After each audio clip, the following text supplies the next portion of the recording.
बिटाचे balls किंवा लाडू. चला आपण बिटाचे लाडू बनवू. हे बघा, हे मी आता याचं वरचं साल काढून घेत आहे. हे बघा, हे सगळं साल काढायचं आहे.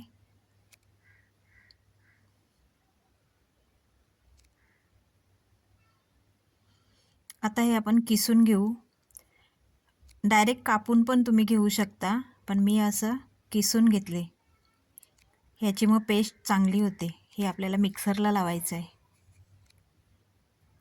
हे मी किसून घेतले आता.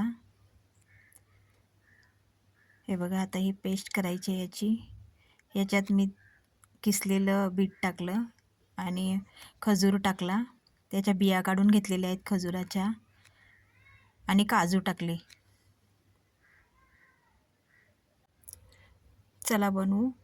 हे मी कढई घेतली, त्याच्यामध्ये तूप टाकले. त्याच्यामध्ये हे डेसिकेटेड कोकोनट आहे, नारळाचा बुरा. तो जरासा मी परतून घेते, म्हणजे त्याचा कच्चेपणा जातो. आता त्याच्यामध्ये हा पल्प केलेला आहे तो टाकते, बीटरूट आणि खजूर आणि काजू. तुम्हाला जर हे पदार्थ नसतील टाकायचे तर साखर टाकून पण करू शकता तुम्ही. ही दूध पावडर आहे.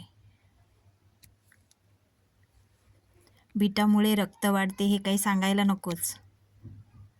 लहान मुलंही हे लाडू आवडीने खातील असे बनतात हे, एकदम चवदार.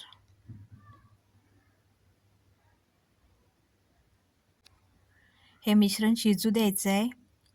एकदम सुक्क बनवायचं आहे आपल्याला, कारण याचे बॉल्स बनले पाहिजेत, लाडू बनले पाहिजेत. हे बघा, हे पूर्ण सुकून घ्यायचं आहे. सुकल्यावर हे थंड करून घ्यायचं आहे आणि मग हे ताटात काढायचं आहे. हे बघा, मी ताटात काढले. आता याचे बॉल्स बनवू. हे बघा, हे तुम्ही असंच घेऊन हातावर लाडू बनवू शकता, किंवा मग तुपाचा हात लावून जर तुम्ही बनवले ना तर ते एकदम शायनी होतात, चमकदार बनतात. मी दोन्ही प्रकारे दाखवलेत. हे बघा, असे हे बॉल्स बनवायचे आहेत, लाडू किंवा बॉल्स.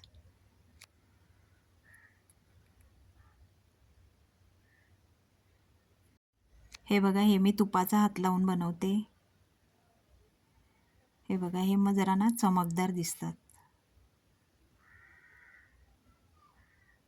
हे बघा, अशा प्रकारे आपण सगळे वाळून घेऊ, बनवून घेऊ.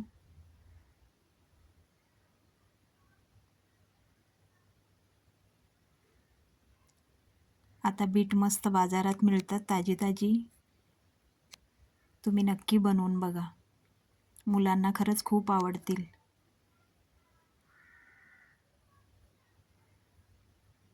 हे बघा, हे आता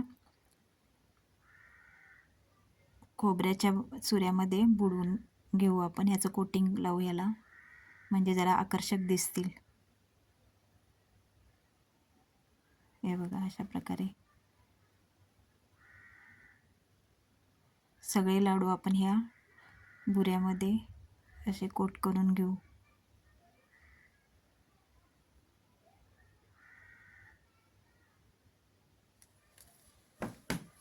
तयार आहेत बिटाचे बॉल्स किंवा